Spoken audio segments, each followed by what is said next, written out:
Warning: our YouTube channel and its videos may contain scenes, language, and content that may not be appropriate for all audiences.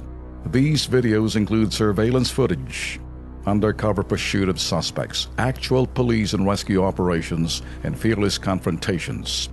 If you do not approve of the content, please do not watch our videos.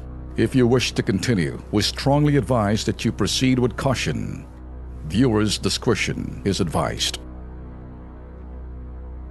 Dumako tayo sa lalawigan ho ng Bataan. Pasintabi ho sa mga manonood, sa mga naghahapunan ngayon. Maselan po ang krimen, binusisi at ipapalabas po ng Kilos Pronto Crime Desk ngayong gabi. Nagimbal po kasi ang buong katutubong grupo ho ng mga AITA dyan ho sa Hermosa, Bataan nang matuklasan po nila ang halos naagnas na hong bangkay ng kanilang katribo sa kabundukan na yan. Panoorin po natin.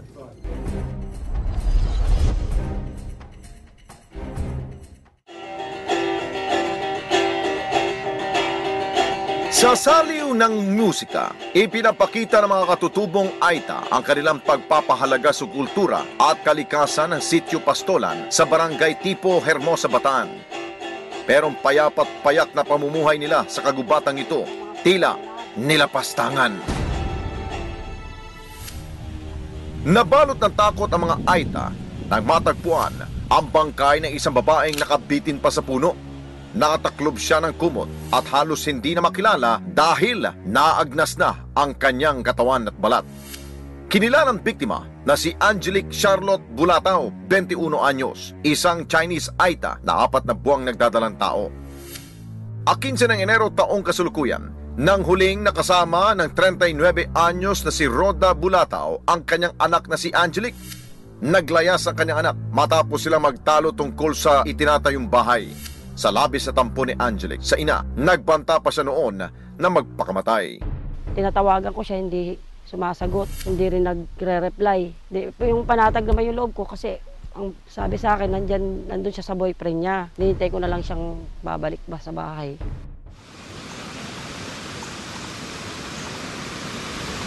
Dakwang alas 10 umaga noong 30 ng Enero, nagtungo sa bahay ni Rhoda ang isang kapitbahay na mga ngahoy para ipamalita sa kanya ang nakitang babae nakabigti sa gubat. Hangos na hangos siyang makit dito, umupo dyan.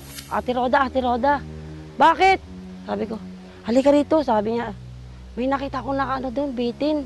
Hindi ko kilala kung sino. Sabi ko, hindi nga. Sabi ko, syempre, bakit may makabibitin dyan? Sabi ko, hindi, pinicturean ko pa nga. Sabi niya, para tingnan mo, oh. Sabi ko, oo nga, tao yan, nakabitin. Nooy tumawag sina Rhoda sa barangay at impila ng Hermosa PNP para imbestigahan ang krimen. Pero nang matanggal ang kumot sa ulo ng biktima, laking gulat ni Rhoda na si Angelique ang nakabigting AITA. Hindi ko sukat akalain na makita siyang patay na doon pa. Halos hindi na makilala kasi nasa state of decomposition na. At sa parting ulohan nito ay may takip pang kumot. Si Angelique, nagkaroon ng pagtatalo, silang dalawa ng kanyang nanay, bago ito lumaya sa kanila, na nagtangka daw itong magpakamatay. Doon din sa direksyon na lugar na yun, ngunit ito ay napigilan. Sa inisyal investigasyon ng mga pulis Hermosa, hininalang nagbigti si Angelique gamit ang electrical wire. Pero nang busisiin nila ang crime scene, naging palaisipan sa kanila kung papaano nagawang magbigti ng biktima sa punong ito.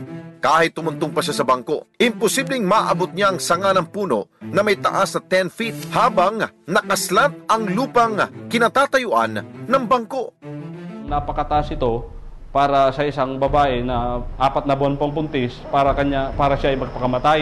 At isa pa ron, napansin din ng aming grupo at nang dumating na yung soko na yung biktima ay walang lower garment. So nagkaroon ng pagdududa kung ito ba ay nag-suicide o talagang may foul play. Abangan bukas sa Crime Desk kung paano gumulong ang investigasyon ng otoridad sa kaso ni Angelique. Nagpatiwakal nga ba ang AITA o sinadyang ibigti siya sa puno? Buntis yun. Tapos sabi doon, wala daw ba?